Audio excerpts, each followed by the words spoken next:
Well, good morning and welcome to today's episode of Wisdom of the Soul, presented by the Ageless Wisdom Mystery School. We're here live every Sunday morning at 11 o'clock California time. It's a free Zoom class, and if you stumble across this, maybe on YouTube or as a audio podcast, and would like the benefit of the entire uh, class every week, in other words, it includes the group meditation and the Q&A section near the end, and would like to join us live, all you need is the newsletter. It has the link, has the show notes each week, and if you just go to michaelbenner.com, you'll see a button that says newsletter request. First name and an email, and wham bam, there you go. You got all the information you need. If Sunday morning's not good for you, again, 11 a.m. California time, wherever in the world you may be, um, we do post the full class to YouTube and, as they say, an edited version as an audio podcast, all searchable by the words Ageless Wisdom Mystery School, whether it's Google or your YouTube search or your podcast search, Ageless Wisdom Mystery School. Looking forward to today's class. The truth is I look forward to all of these classes. Um, and I think we're at about 70. I think this may be 70 or 71. Just hard to believe that we've done that many and that time continues to race forward. Never get used to that. But the idea of love as consciousness is such a critical and important bridge between traditional religion, particularly in the West, Judaism, Christianity, Islam, the so-called monotheistic religions or Abrahamic religions that sort of unfold from each other. Christianity is really a sect of Judaism, right? Christ was a Jew, a rabbi, arguably. And then out of that came the Quran 500 years later. And they say the Prophet Muhammad could not read nor write. And so the Quran was fully realized, but it contains references to the Hebrew Bible, which are referenced in the New Testament, so-called. So they sort of unfold from each other. And that's monotheism. And it really rests on an idea that there's one God, but that God is separate and distinct and living outside its creation. The boss upstairs, you'll hear people talk about, or the man upstairs, or up there and then down there, heaven and hell, all being these separated locations in space. And the presumption is that we appear to be separate in these forms, these bodies, and that everything else appears to be separate, at least as solids. There are liquid states and gaseous states where it's not so clear. But it's all based on the idea of atoms and tiny particles and material and mass, and that's the reality of things, is the physical dense stuff, the elements of the periodic table. So it's understandable, really, that religious or spiritually oriented people would think of their creator as separate and distinct. There is an understanding in all three of these religions of spirit as being part of the Trinity. At least in Christianity, you have a Trinitarian view where the third element of the Trinity, Holy Spirit, imbues and permeates reality and is everywhere equally present. But most people are still thinking in terms of God as a separate being, and as portrayed on the ceiling of the Sistine Chapel, way out there living on a cloud, reaching out with his finger. um, from some other place. What's curious about Eastern philosophy is that it's not monotheistic, it's monistic. Instead of believing in monotheism, they believe in monism. And monism unifies all the Eastern philosophies, and it's a very different view. There's nothing separate in monism. And so what is referred to as love, that unifying spirit, that energy, in the Abrahamic or the monotheistic religions is referred to as consciousness.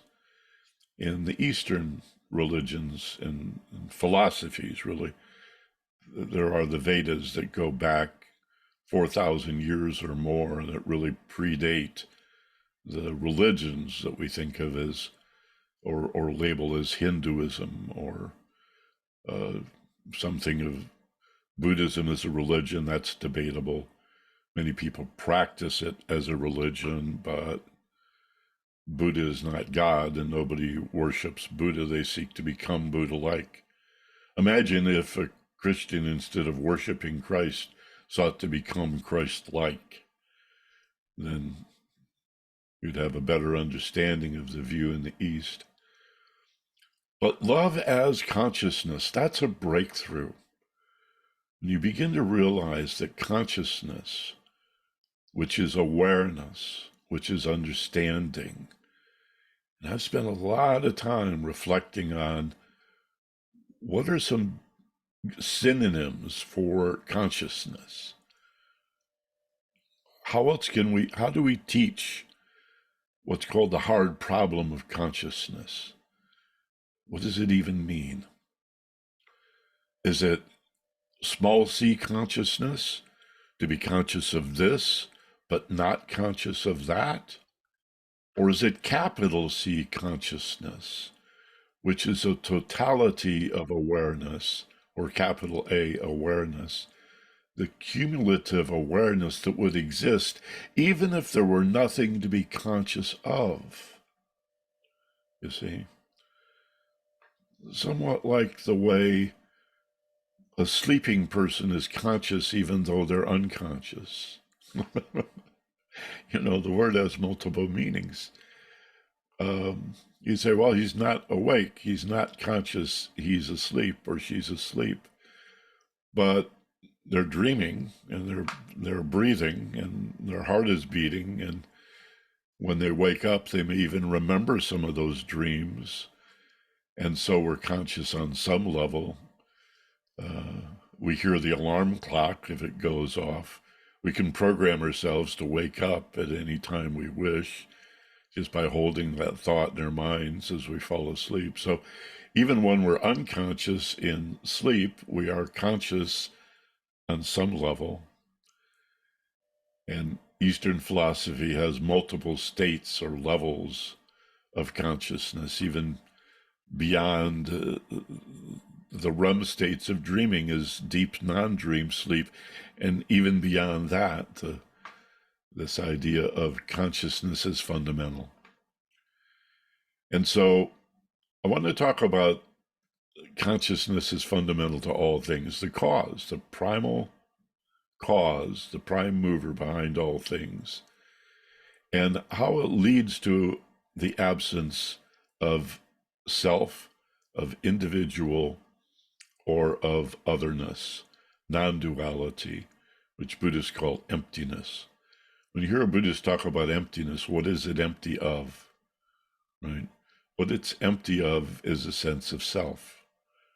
The reality of things, according to not only Eastern philosophy, but now quantum physics is making this pretty self-evident, that separation is an illusion that's created by the mind as a function of our senses, our ability to reach out and touch things and say, oh, that's hard, that's sharp, that's soft, that's velvety, or to see with our eyes or hear with our ears, to smell and taste. Even subtle senses like gaze detection. How do you know when somebody's staring at you? and you have that funny feeling, and you turn around, and sure enough, somebody was staring at you. And scientists have found particular neurons that are specialized in their function to detect that. And ESP itself, all of this is indicating that we're all part of one thing. So it's not just one God living outside its creation, but just no separation, no individuality. And it's in that understanding that you can see how consciousness and love are the same thing. That's what I want to talk about today. We'll do our opening meditation and then jump into that. Is not love a feeling that there is no separation? Think of times that you have fallen in love or lived in love, like when the relationship is new and sort of heady, and there is no other. There's a feeling when you're together.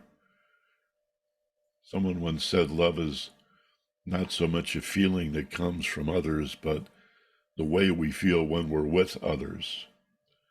So you say to someone, I love you, what you're saying is, I love the way I feel when you're around, or when I even think about you. And what is that feeling? It's a feeling of losing yourself and joining something much bigger, something that feels quite blissful and ecstatic. And it's the separation that's the problem, the illusion of the separation. And that's the birth of all fear. And that's the only thing that separates us from love, is fear. So in the last few classes, we've talked about fear, we've talked about anger, we've talked about grudges. Now we're going to talk about love as consciousness and visit these terms, non-duality, and the Buddhist concept of emptiness, and revisit even the definition of the word one, because even that word has multiple definitions. Do we mean this one as opposed to that one? Well, this one is not that one. That one's red, this one's blue.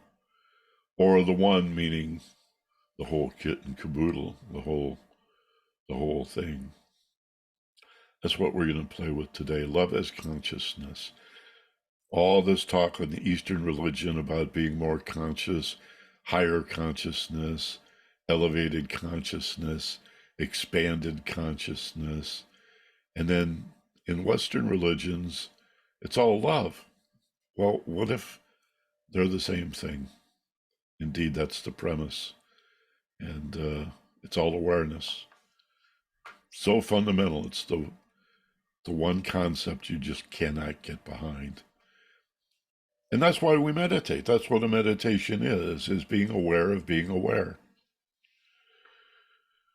Because as you look at awareness, as you notice what you notice, we need to go slow around this, right?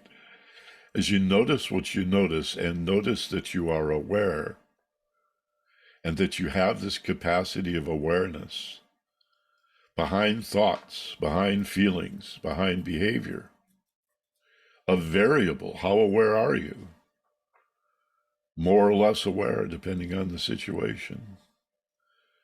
We can go from being aware of ourselves as awareness to being that awareness. I'm aware that I am aware of being aware, and then I understand I am that awareness. And when you identify as awareness, you can remind yourself throughout the day, wait a minute, I'm not a victim. I'm not a target. I'm not an effect of the world being done to me, except when I view it that way. And then, like some self-fulfilling prophecy, well, if you see yourself as a target, you will be a target, obviously.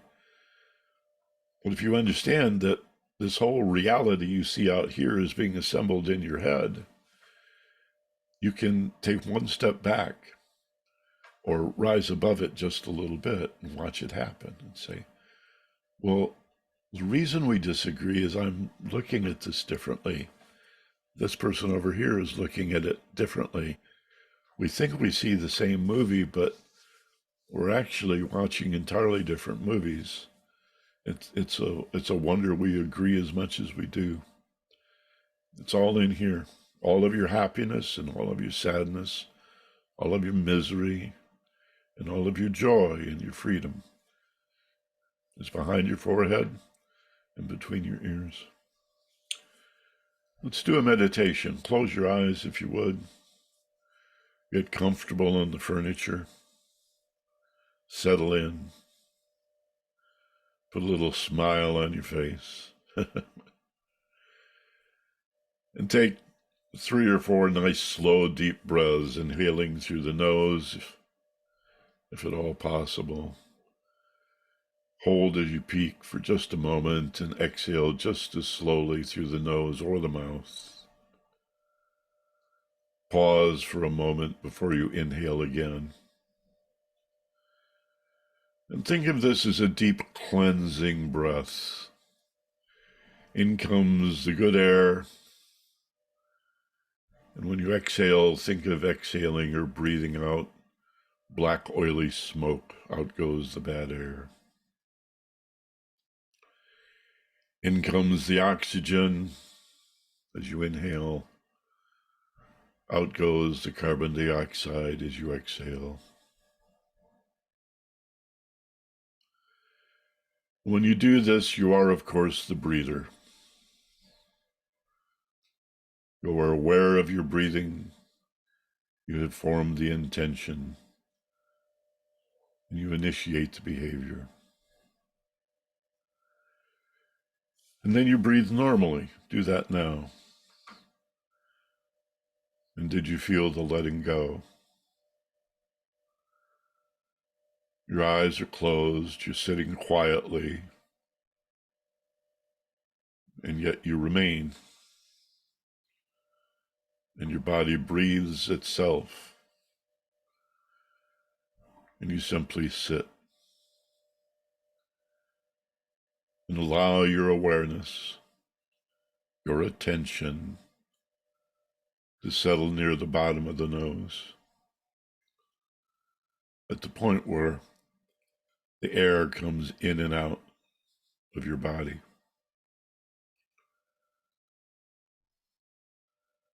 You simply notice the body breathing itself without any judgment. There's nothing to judge. No good breath or bad breath, no better breath, no way of improving, no need to change in any way or influence the way your body is breathing itself. You're just a passive observer.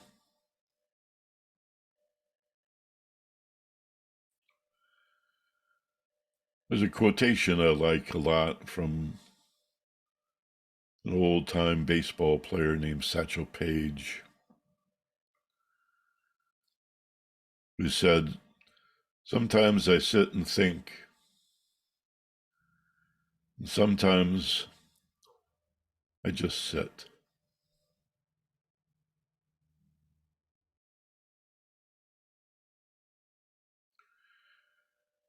Can you give yourself permission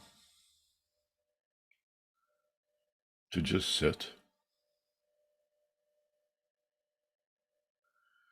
and consider that you have no duties,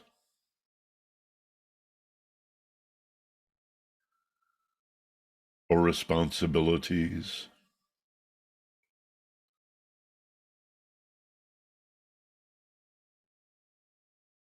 nothing that you need to attain or accomplish, at least for the next few minutes?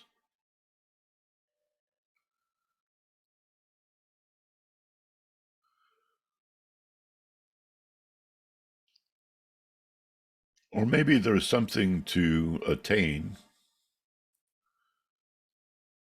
by doing nothing, not even thinking, just sitting.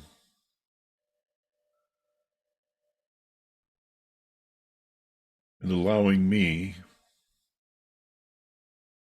through a simple narrative, to guide you through these peaceful, quiet states of stillness and deep relaxation. Feel the letting go in your body. Slowly and gently sweep the full length of your body with your awareness, creating and sensing a letting go feeling.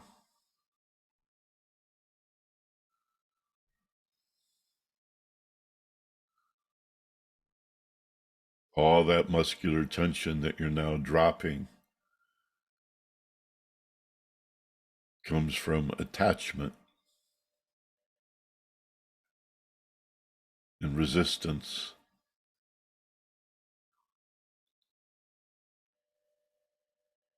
and our perceived need to micromanage the world.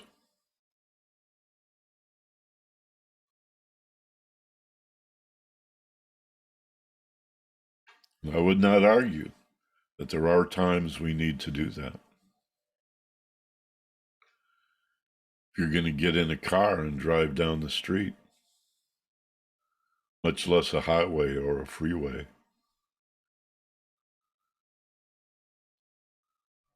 there's a lot to manage, a lot to keep in mind. But you're not doing that right now. If you're working in the kitchen with a sharp knife or a gas stove with open flames, it's a good idea to pay attention and be alert, to look around you.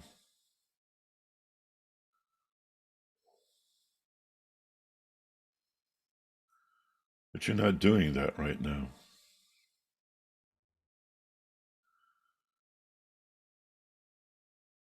All we're doing is watching the body breathe. So after slowly scanning the full length of your body with the intention to release, to let go, to drop your guard, lower your defenses, give up the resistance, all you have to do is watch your body breathe itself and be the watcher. Practice being aware.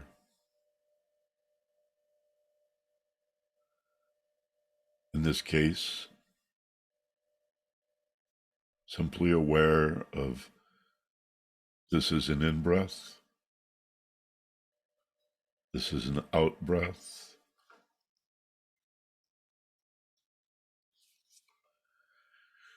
and this back and forth is actually an around and around.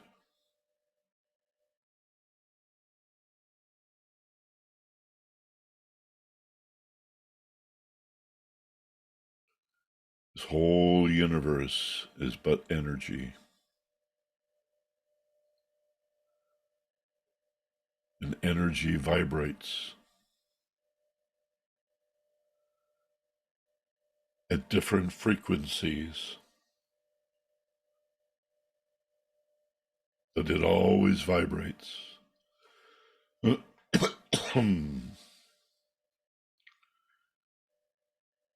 has a peak and a trough, a back and a forth, around and around.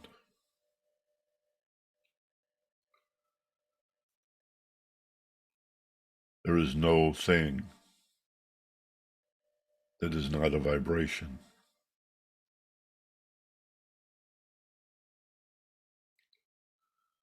Surf that.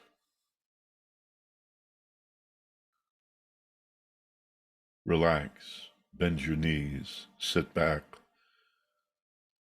like a surfer or a skier. Find your center, loosen up,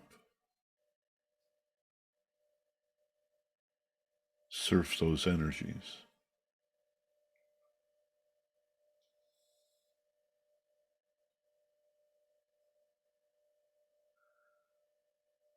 There's nothing in the world you need to manage or control.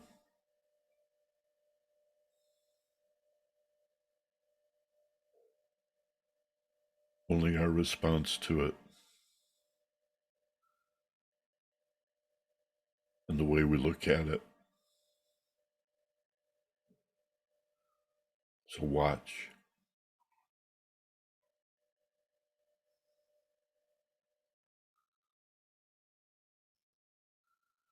And know that what we perceive as reality in our waking life and affairs is assembled in the head.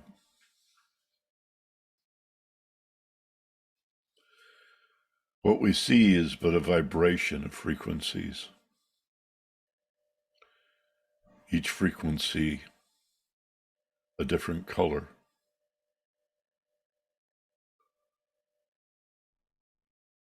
Each sound, each pitch, each note. In the same way, a different frequency.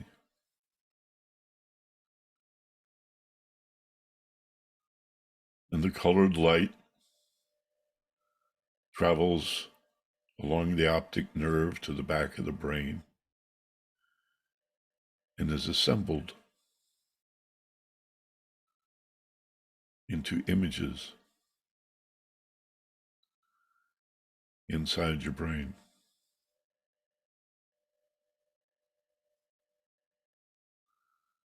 And the sounds, even the sound of my voice now,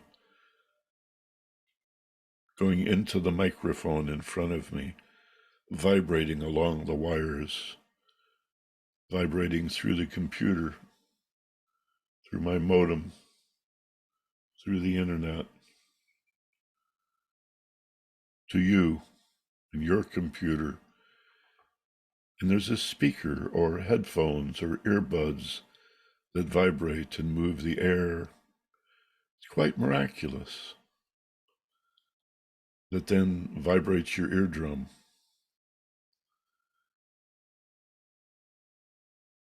And inside your brain, you hear me as if you were sitting beside me in the room. Inside your brain.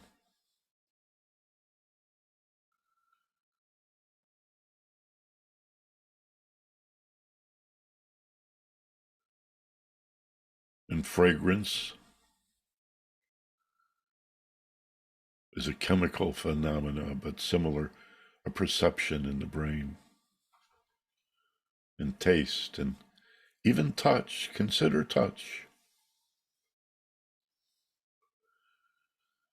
If the world is made of tiny particles spinning and dancing and vibrating, nothing has a real edge.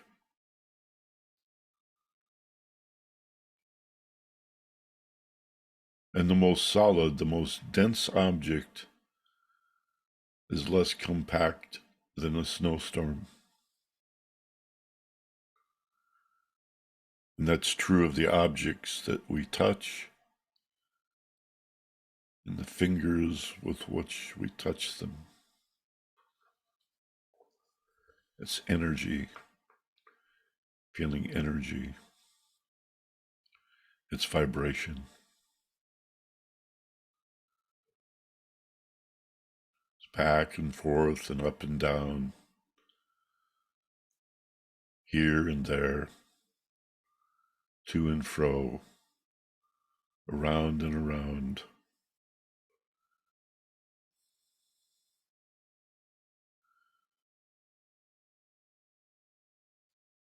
Energy occurs in fields. Matter as objects and forms, but energy in magnetic fields. It cannot be divided up. You can't break off a piece of a field. It's always whole, it's always one, it's a unified field. Like radio, 1,000 frequencies in the same space. Thousands of radio signals, TV, commercial radio, shortwave. Cell phones are radios.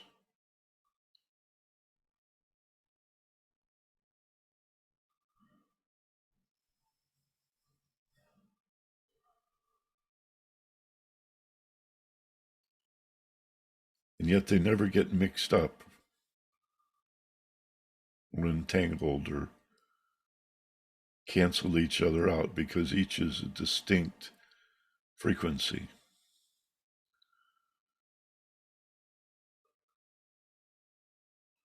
But not separate, all part of one field.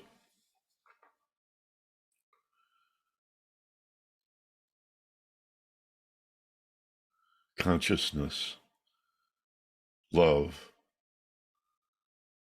is energy, spirit. It is one.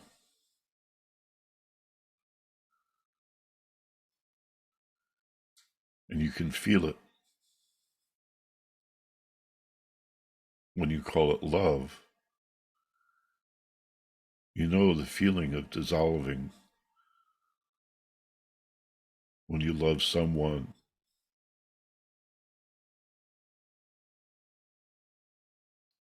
or love an animal,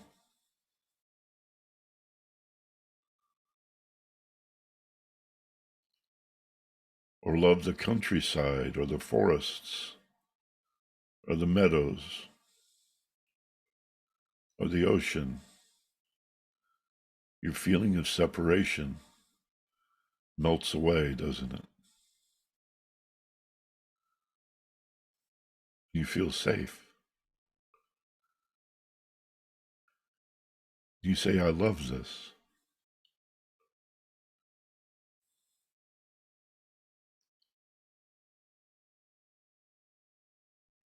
And that's how it feels to know that you are one. Don't you see?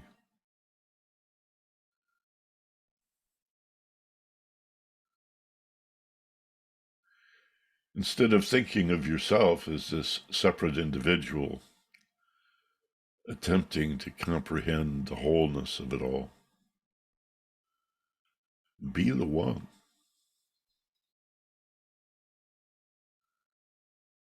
Remember love, how it feels,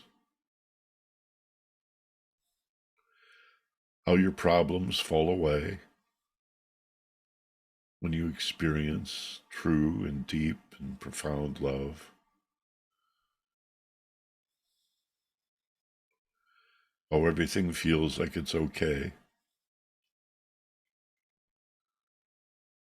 and everything's just fine.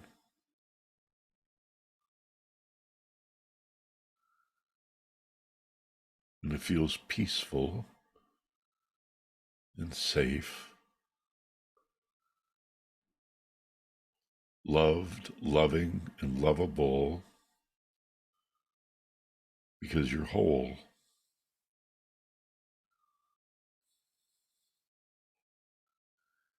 And like white light, reflect into the world as many colors, many different frequencies,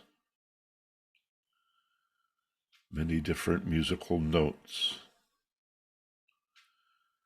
many different separate objects, many people who seem to be other.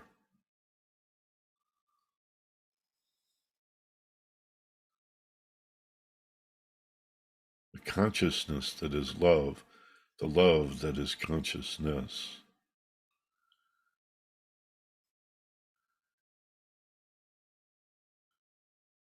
is a feeling, an awareness, an understanding that there is no other.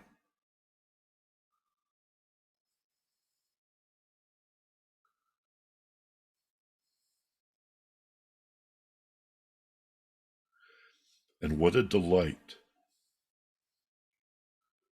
to transition from the fear and anxiety of feeling alienated, separated, perhaps inadequate, uncertain, and confused, to discovering love and consciousness in this way. And it's always available to us.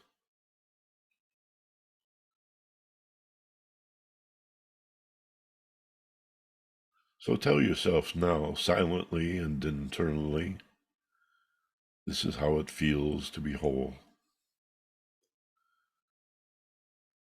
to be in love, to be aware,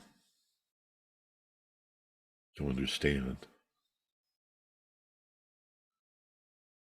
to be free from torment and the anguish and suffering born of the illusion of separation.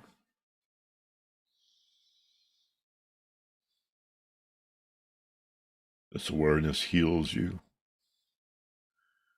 it uplifts you, it supports you,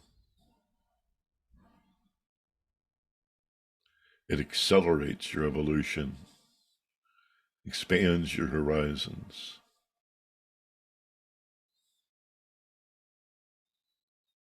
and leads us to wisdom.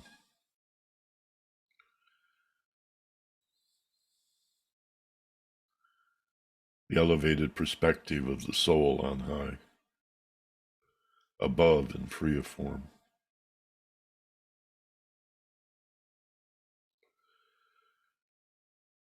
So say to yourself, this will be easy to remember. And practice, this is why we practice meditation, so that it's easier to find this level of awareness in our daily life and affairs.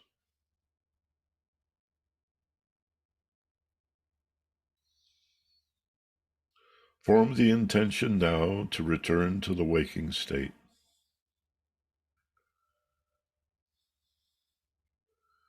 Feel yourself slowly rising up as you do when you awaken naturally in the morning. A gradual rising into wakefulness. And 3, his eyes open, wide awake, back in the room, feeling fine. Open your eyes now, wide awake, back in the room, with a full memory and deep understanding. And take a nice big breath or two, just, and a big maybe sigh, some stretching.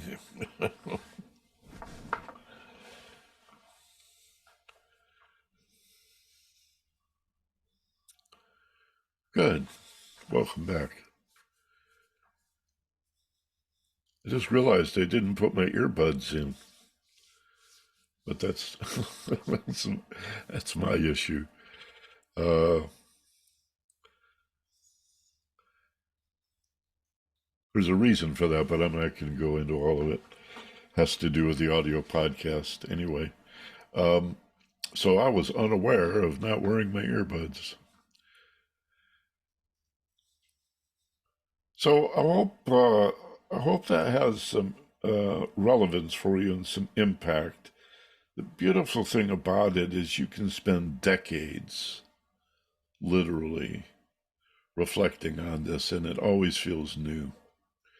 Because there's really little reinforcement for it in the world. And I think it's obvious to you that I'm not just winging it here. I'm not just making this stuff up. Um, these experiences that I'm calling upon, how it feels to be in love, as ineffable, as indescribable as love is, we all know the feeling. It, the delight, the joy, the bliss of love is what motivates everything. Psychologists can say what they want about the avoidance of pain or survival, fight or flight, and other motives like the drive to create family, the loyalty that we have toward family, which is obviously love based, but there's a lot of fear mixed in with it, right? When we move into the way we live, it's hard to hold those frequencies, those higher frequencies of love, because the absence of love is fear. So if love is awareness, then fear is the lack of awareness. Bingo. That's what fear is.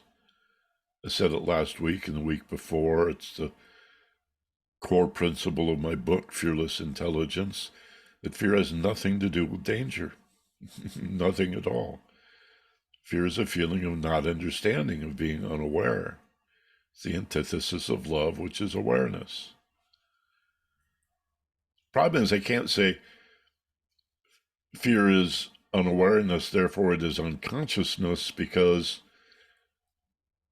the word consciousness has these multiple meanings. If I said fear is being unconscious, you would say, well, that's not true. How could I know I'm afraid? How could I feel afraid if I were unconscious? I'm conscious, I'm awake. Well, it's a different level of consciousness. I mean, think of it. At least three basic meanings of consciousness are I'm awake or asleep, or sleep, I guess, would include unconscious, would include comatose, right? Some deep level of unconsciousness. So there's awake or asleep or unconscious in that sense. There's the consciousness of values and ethics and morality. Someone once asked me on the radio many years ago, caught me off guard, and I guess that's why I remember it, because it really hit me in the forehead like bing. Came right out of the blue, and this caller said, "Hey, Michael, what do you think is the difference between consciousness and intelligence?" And whew, bang, you're on the radio, right? You don't have time to think it through or to say, well, there was no Google then. Let me go to the library and get back to you in a week or two. You got to come up with something. And I thought it was such a great question, and I didn't know really what to say. And suddenly it just came to me as an example, and I've always liked it. I said, well, for example, to build a nuclear weapon, you would have to be very intelligent. It takes a lot of intelligence to build a nuclear weapon, but a conscious person would never do it. This movie Oppenheimer now is causing people to question, in a wonderful way, this madness of mutually assured destruction. Even spells mad, mutually assured, MAD, destruction. It's just insane. And there is no defense other than the idea that Here's a weapon you cannot use because if you use it, everybody dies. Well, that's something we could do without, don't you think? So consciousness carries with it another definition of values or ethics or morality, of virtue. And then there's this third idea, and there's probably more definitions or connotations of the word that have to do with love. But anytime you think of Eastern religion and the emphasis on consciousness, or somebody talking about, yeah, I joined a consciousness raising group, right? I became a feminist and it raised my consciousness. I joined a LGBT QI, I've lost track of the alphabet, kind of a support group, and it elevated my awareness, raised my consciousness. I understood better, more, you see. Consciousness raising or awareness expanding. And when you get into these groups, like when I was in college, it could be an anti-war group or a civil rights organization or feminism, you quickly realize that they're part of a larger overarching group of civil liberties. They're all really different aspects of one thing, which is about freedom and responsibility and accepting responsibility for things you did not cause, which is a tough lesson. We've touched on this only briefly in the past, and I'd like to talk about it more in the future. What does it mean to be responsible for circumstances you did not cause? I think that's what fuels activism. So suddenly you're an avid anti-war activist, and you see a connection to the environment, and you go, wait a minute, this is connected to global warming, and this is connected to homophobia, and this is connected to the oppression of women and misogyny and patriarchy, and holy cow.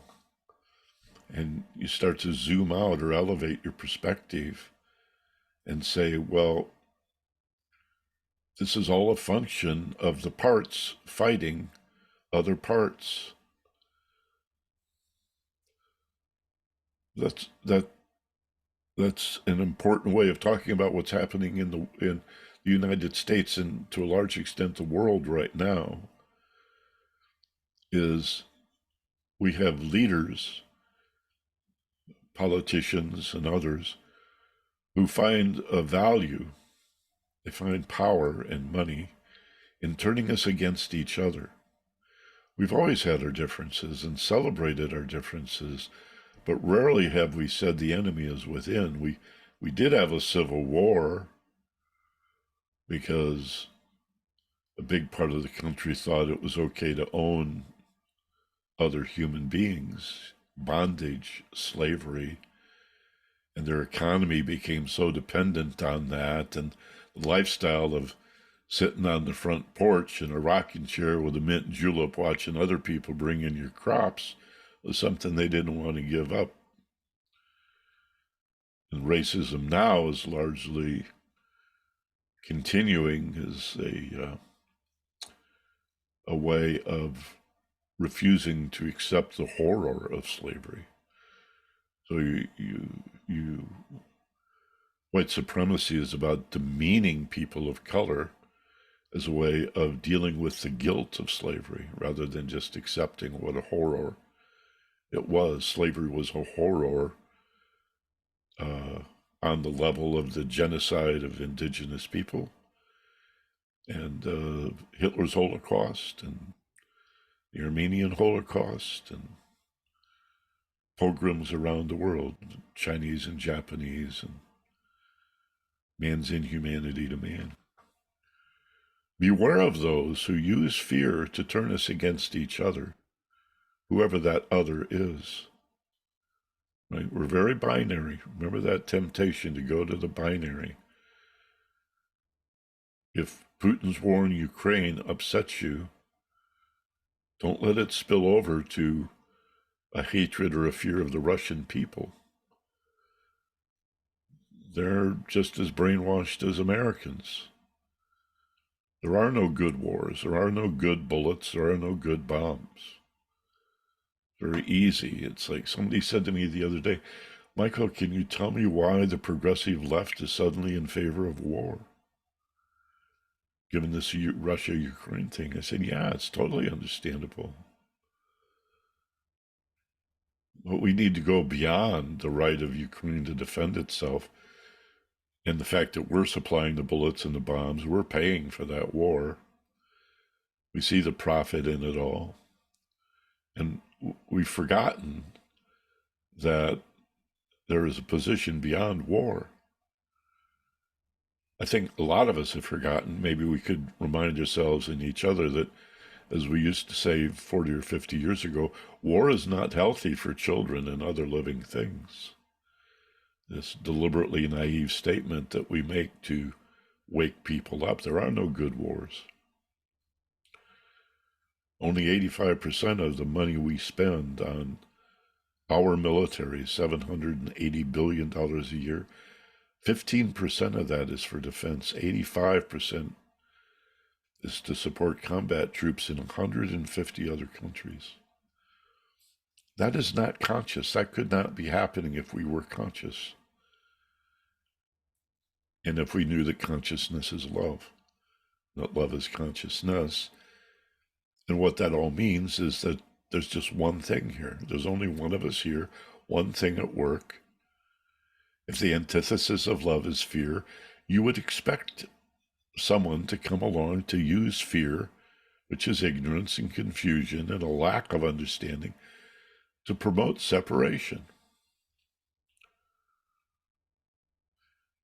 You know, in the Civil War, there were brothers fighting against brothers, blood brothers, literal, one family, two brothers, one fighting for the North, one fighting for the South. We're seeing that today, people entertaining the idea of fascism. Maybe that's what we need as a dictatorship. Maybe we need a fascist, a strongman, Generalissimo Trump, or DeSantis, or some other bully. Maybe that's what we need. Because they don't understand the search for individuality on the left. All the tattoos and the gender fluidities and gay rights and legal pot and scaring the bejesus out of these people. We don't like change. Change is scary. So it's all a battle between love and fear. We think hatred is the enemy. Fear is the enemy. When you become fearless,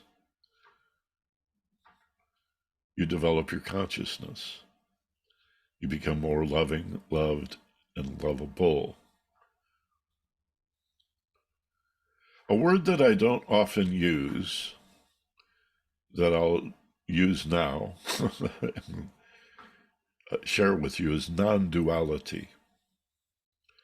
This is another way of referring to emptiness, the idea that love as awareness, love as consciousness, is the understanding that there's just one thing at work here. Spirit, or an energy that manifests consciousness, manifests as physical form and circumstance and situation. It's the literal reap what you sow. You get what you expect. The world is the way it is because of the way you view it. And that's a hard pill to swallow. It's hard to accept because we don't like, nobody seems to like the world the way it is. And they say, well, this is not the garden I planted. These are not the flowers and the vegetables and the fruits that I wanted to grow in my garden. Who wants this?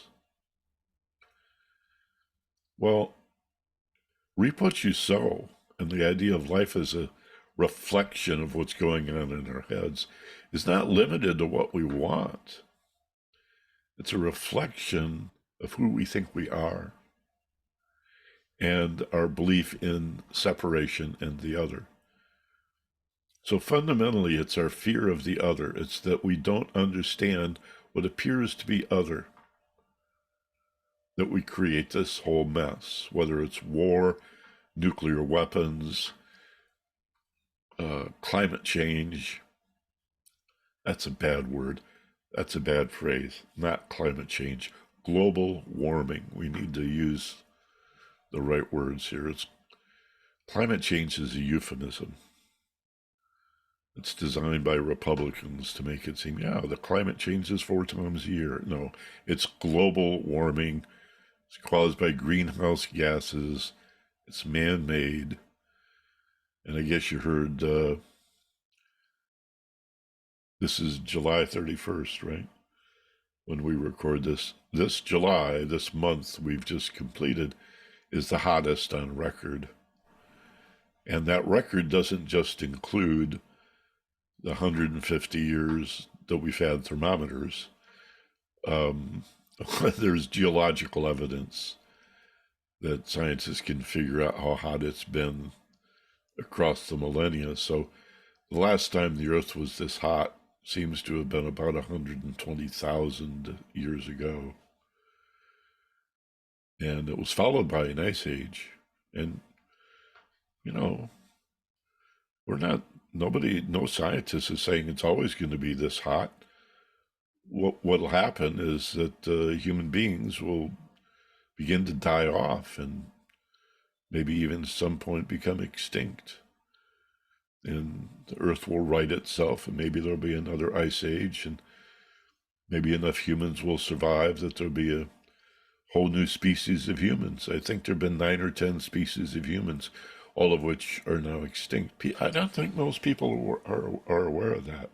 We think of some like linear unfoldment of, primate to man and caveman and then modern man.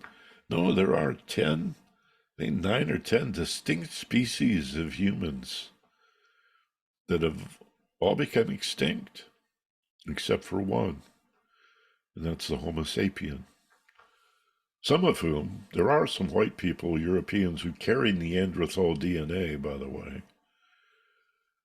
I think a lot of them get into politics for some reason, but so there is Neanderthal DNA, but the Neanderthals are extinct, and so too these other humanoid species.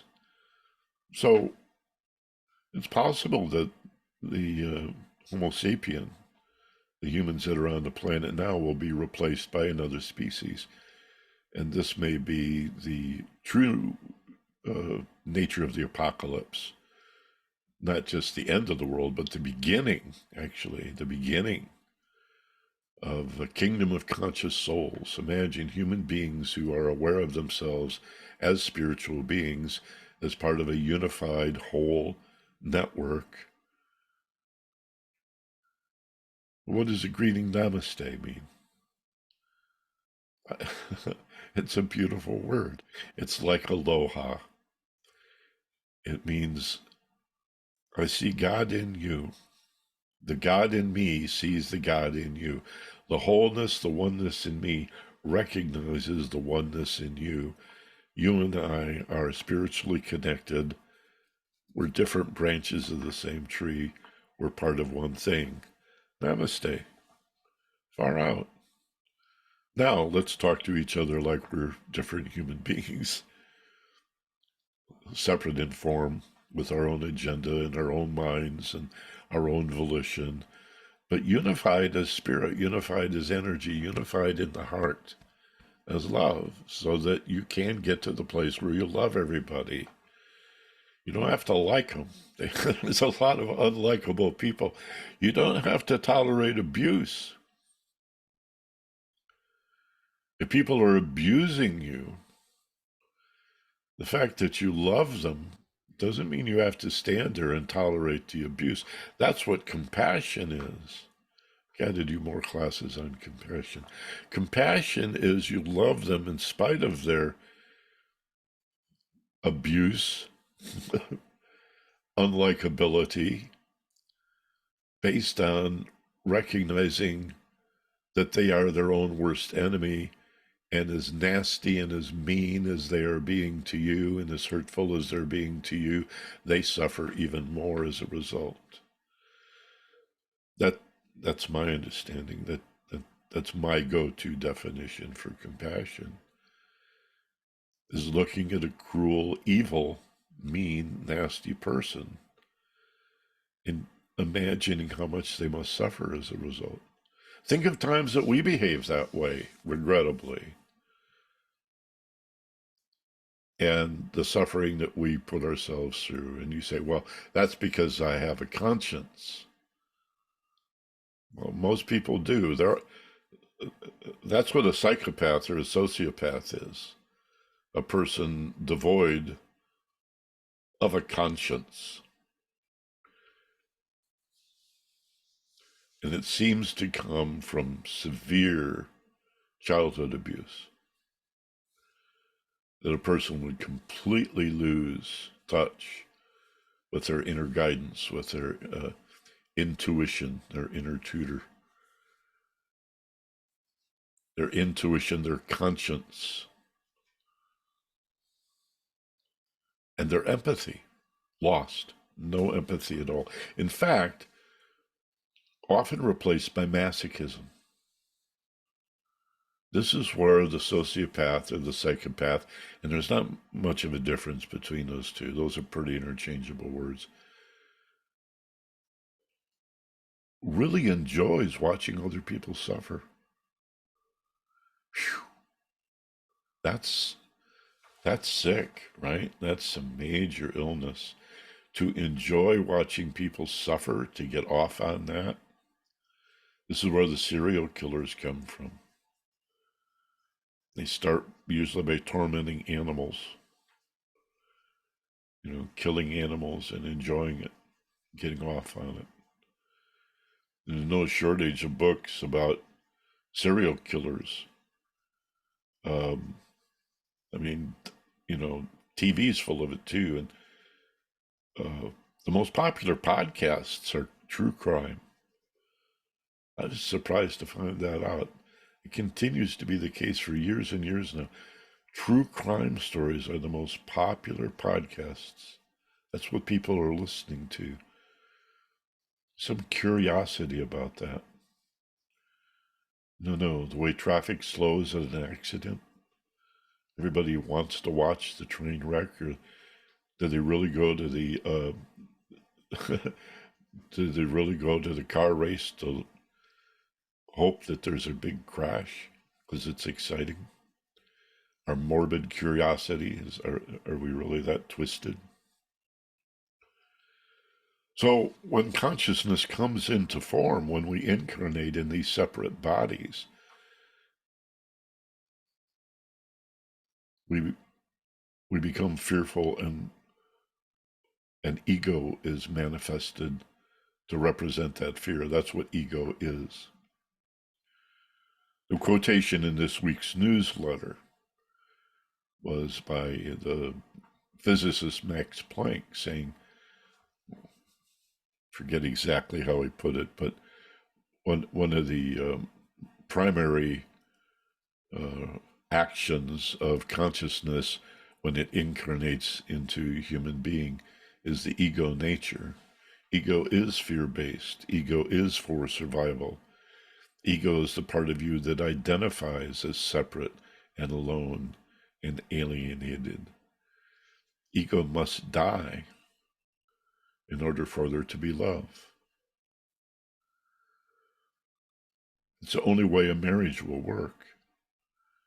as if you lose the sense of separated self. And us and we and our becomes far more important than I, me, mine. I remember counseling a couple when I was in Hawaii who wanted to be married, and one of the two had an issue that he wanted to ask me about. He said, well, I'm not sure how the separation of powers works. And I said, okay, well, tell me what you mean by separation of power. He said, well, like, what if I want to buy a windsurfing board or a mountain bike and my wife doesn't want me to? Like, do I have to do what she says or can I do what I want?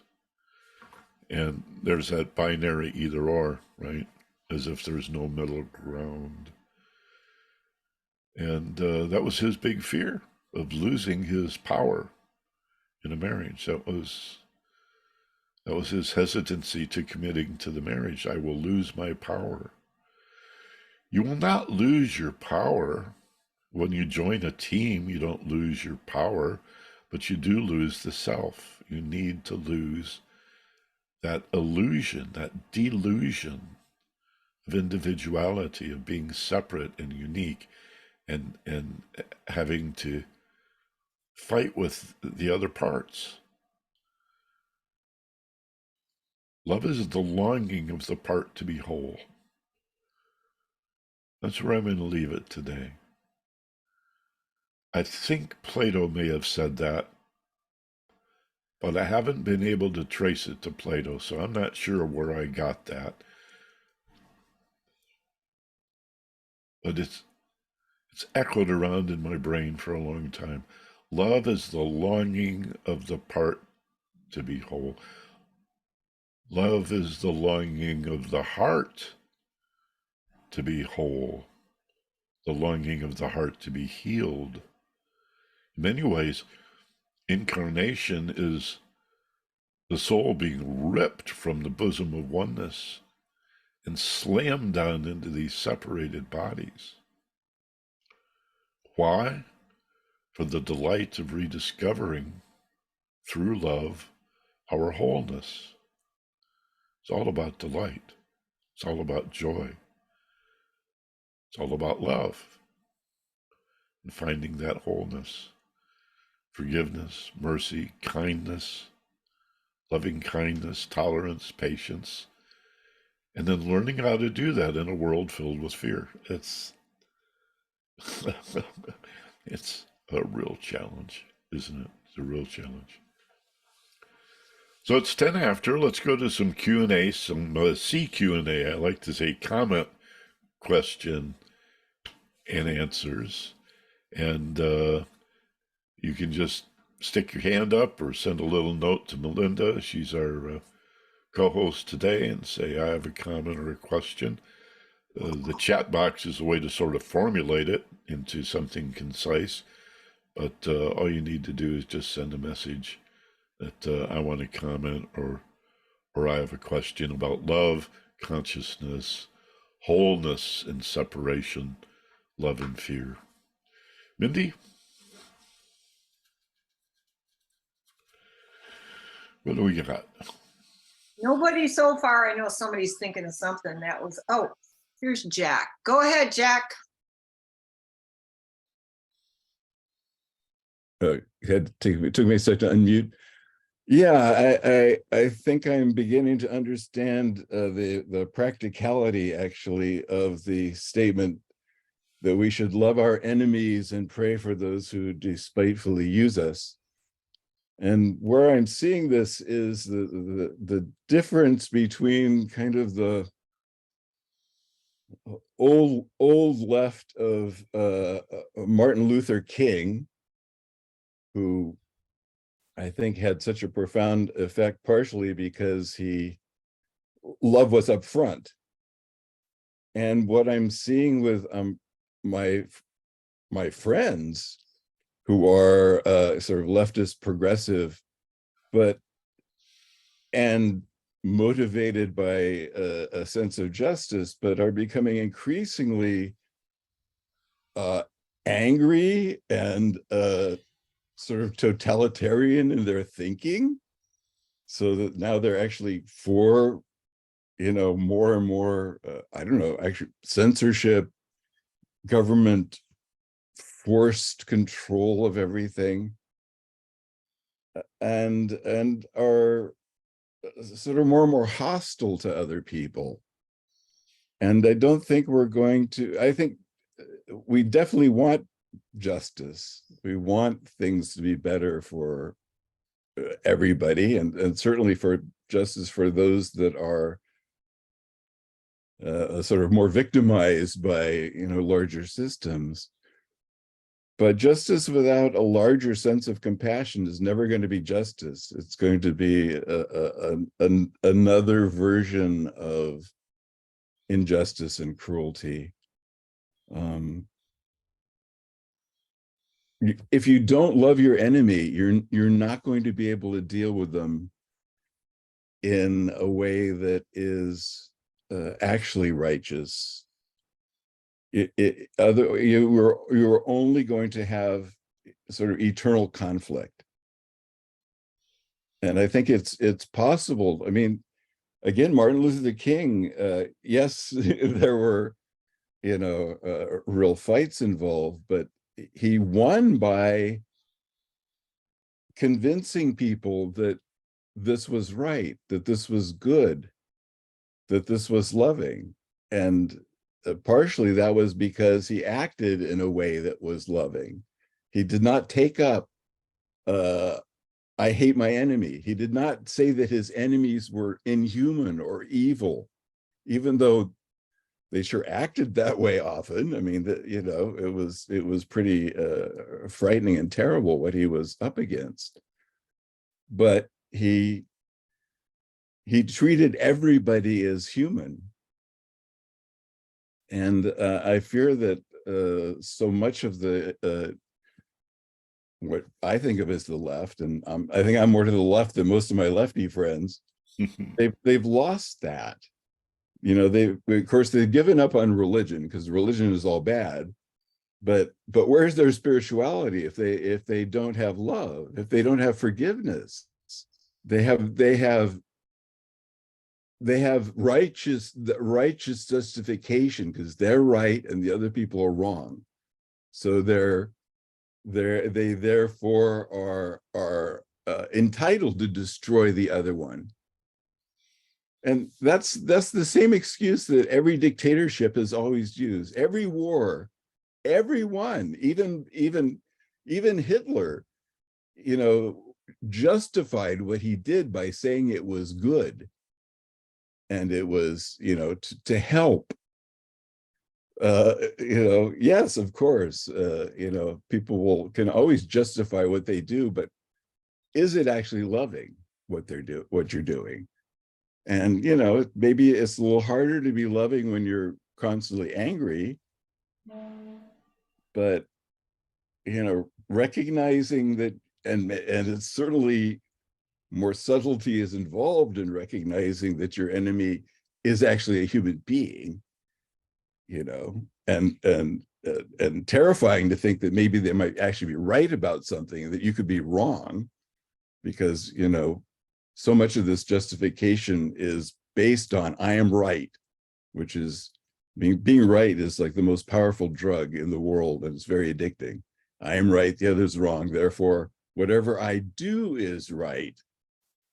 And if what you're doing isn't loving, then it doesn't matter what your justification is, or who you're trying to help, or how victimized the victim is. You're going to perpetuate fighting. You're going to perpetuate a conflict. It's never going to, if we can't have forgiveness, the fight will never end. I think when you bring up Dr. King, I think the linchpin, the hook, the pivot point was the way he saw spiritual love as and defined it as nonviolence. I think that was the, forgive me for saying, the selling point, the attractive nature. Uh, Everything you needed to know was in the nonviolence. So you're going to oppose violence with nonviolence, and the reaction you're going to get is more violence. So here we're going to do nothing but march for voting rights across the Edmund Pettus Bridge, named for a Klansman. And on the other side, we get German shepherds and fire hoses, and we refuse to respond violently. That created a moral high ground. And the ability of people, just regular folks, to adopt a position of nonviolence as a way of conquering violence. It's so counterintuitive. Like, how do you beat the war machine? How do you end war? With peace. Well, that's hard when the justification of war is to create peace, right? Peace through strength. We have to have war in order to create peace. Well, that's madness. That's that's insanity on the surface, but most people find that to be reasonable, because there is somebody called the other who is not reasonable like you are. They are the opposite of what you are. Just look in the mirror. Your t-shirt is backwards. We all so it all comes back to this separation, this illusion of separation, and the fear that comes out of what you don't understand. I love what you say. I love the way you say it. I'm glad you reminded us about love your enemy. To me, that means understand him or her. If we understood why he or her was afraid, we're afraid. If we seek to understand why our enemy is afraid, why they're afraid of us, what we may be doing to frighten them, that we could maybe stop doing or do in a different way so they weren't so frightened, then maybe they wouldn't be our enemy anymore, because they're not afraid. If we can remove the fear from our enemies, and then you say, well, now let's take that home. When you're arguing with your spouse, how do I get my spouse to understand that they're wrong and I'm right? By dropping the belief that the argument is about right or wrong, because it never is, it only appears to be, and help your partner be unafraid, safe. How do you do that? You ask about their feelings and acknowledge their feelings. What they want is understanding. That's the antidote to being afraid. The antidote to fear is understanding. You win an argument when you give up your agenda and instead help your partner feel understood. If we did that in our geopolitics, devote ourselves to helping those with whom we disagree and who disagree with us feel understood, you see, it would be so much easier to find that common ground and the mutual benefits in no war and no adventurism and no theft and plundering and greed and materialism and all of that. It always comes back to love and fear. Love, I mean, how does love drive out fear? How does love drive out evil? The same way understanding drives out ignorance by virtue of what it is. Ignorance is simply not understanding. So understanding, how do you eliminate the shadow? You shine a light into it. Why? Why does that work? Because the shadow has no substance. It's just the absence of light. And so wickedness or evil, fear, is simply the lack of understanding.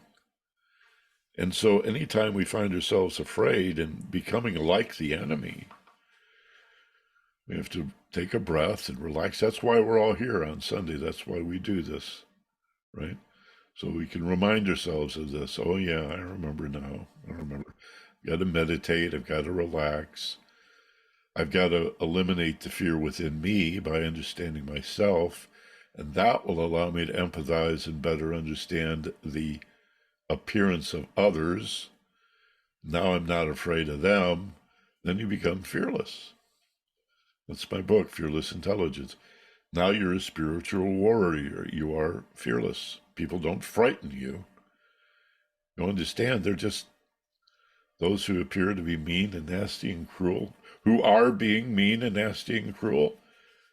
They're just frightened. They're just scared. They're just confused. They don't understand. They need understanding. They need education. They need compassion and forgiveness and mercy and patience.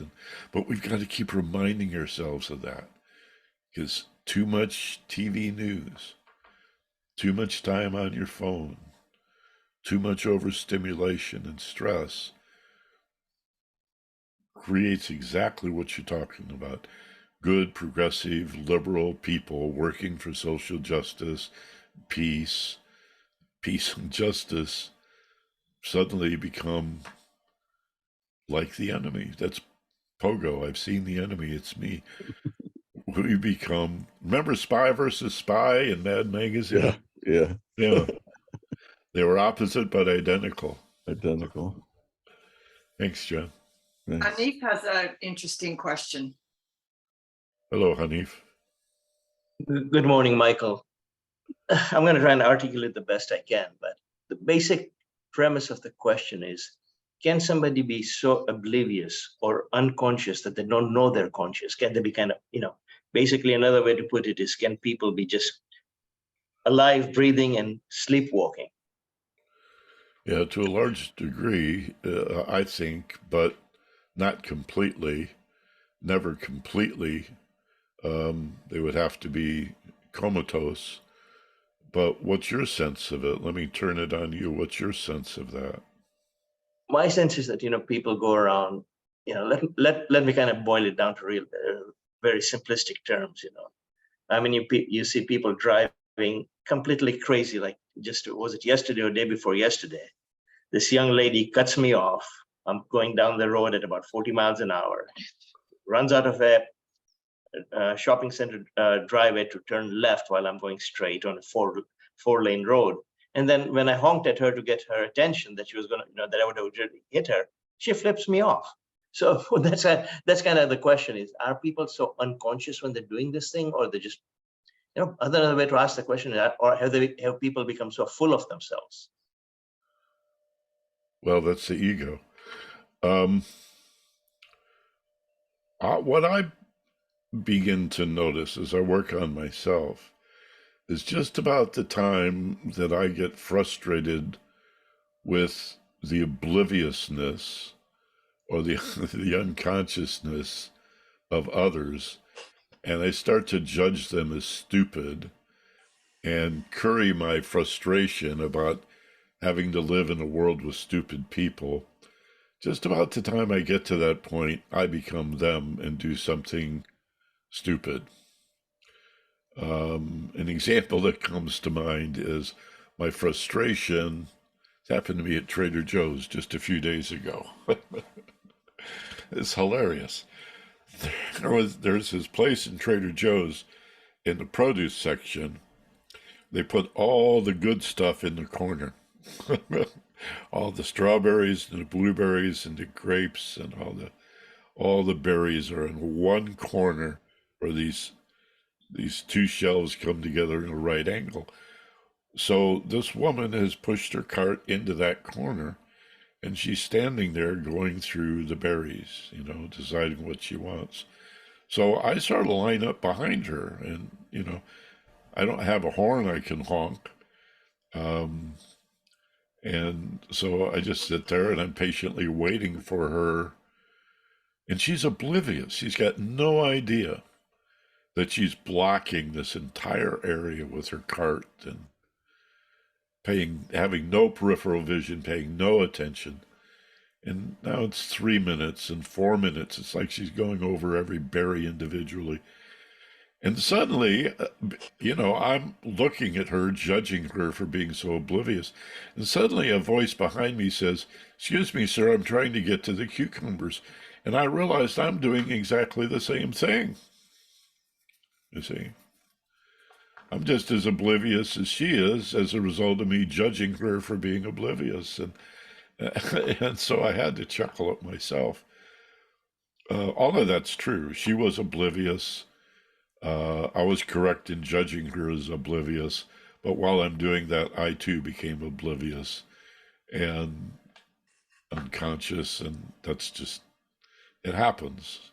It's part of living in form in an overcrowded world, overstimulated, too much going on, and there's just not enough room in the corner for us to all get to the berries at the same at the same time. Can you relate to that? By the way, Say again?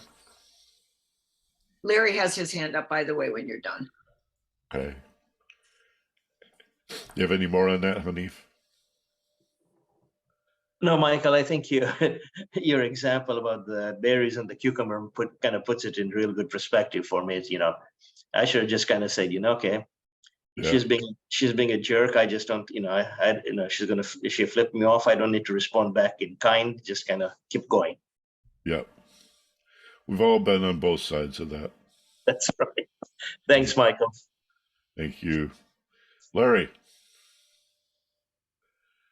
Well, I just want to say how much I like what Jack said. The increasingly people on all political sides are getting more and more authoritative. What I didn't say that right. Authoritative, or no, that's not authoritarian. That's the word I wanted. And less tolerant of other people. Right now the thing that I'm seeing is that it's not bad. It's not censorship to ban misinformation. By definition, we don't want to listen to other people's opinions. More information is not the solution to things. We just want to block out people that disagree with us. And so, we're getting more and more, there's that word again, authoritarian. And like you said in your talk, we're getting more and more fearful, and I guess that's must be the source of that. But it's well, I guess I'm fearful for the future if we keep going down this road, and it's just getting worse and worse all the time. So I guess that's all I wanted to say about that. But Jack said it really well. Yeah, I think so. And I know what you're saying, Larry. I've heard from the so-called left, from the fringes, if you have a fascist mentality, if you don't agree with me, then, and I find what you say offensive, that's a form of violence that you're perpetrating, and that's why you should be silenced or canceled. I've even heard silence is violence. And this is madness, Yeah. If you are a transgender person, for example, a man who identifies as a woman or vice versa, let's say a man who identifies as a woman, you can think of yourself as a woman, but I get to think of you as a trans woman. I may not think of you as a woman, this idea that people can have babies, right? So that a woman who identifies as a man can have a baby. She's not a trans man or a woman, a trans woman. I mean, if we're going to do transgender, we need a third category, right? Same thing with sports. It's just ridiculous to say, well, I feel like a woman, so I'm going to compete with the women, and then I win all the races, and I get to shower with them. How cool is that? No, you know, you have a right to be trans. You have a right to feel any way you want to feel, but I don't have to agree with that. And I'm not going to be hostile and abusive and rub your face in it. But, you know, if I screw up the pronouns, forgive me. I'm sorry, I screwed up the pronouns. That's not being violent, you know. One of the areas where I agree with Jordan I Peterson. used to be Go ahead. very liberal, very progressive, but now I can't identify with any group because No. they're all Mixed off up. on some wacko, mixed up. That's a good word. Yeah. So I'm just me now. I can't identify with any group but I think your topic today, that fear, we're afraid of where things are going, and I don't know, some of the media seems to be pushing us Yes. towards that fear, and No that question. disturbs me a lot. Yeah, it's good for the cumes, good for the ratings, good for the bottom line. Yeah. It'll settle out, you know. It'll settle out. The pendulum swings widely and then finds its center. It's just an area we need to go to. I hope we don't have to have a bad. I hope we don't have a bad war in order to make the correction. Well, maybe climate change will bring people together. There it is again. Global warming will bring people together. If we can manage to educate the deniers. You know, the ocean around Florida is 100 degrees. I don't know how you can deny that. You know, pretended that climate change is there. It is. I gotta educate myself here. Practice what I preach. Global warming, not climate change. Global warming is real. When the ocean's 100 degrees, I grew up in Lake Michigan. If it was above 70, we were thrilled. Go to the beach, it's 70. Lake Michigan is 72 degrees. Can you believe it? The idea of the ocean being 100 degrees. And of course, all the coral is dying. And we still have deniers. It's just crazy. Okay, thank you, Larry. Thanks, John. Thanks, Hanif. And thanks to each of you for being here today. Join us next week. And come see, come saw. Not sure where we'll go from here, but there's certainly no shortage of topics. And I just do a meditation during the week and see what comes up. And it seems to be unfolding in quite a nice way. So again, thank you, mahalo. Namaste, aloha, salam. And please unmute and say thank you and so long to your friends. And we'll see you next Sunday. Thank you, Michael. See you next week. All right. Thank you, honey. Thanks, everyone. Have a great Thanks, week. everyone. Thanks, everyone, and peace and love.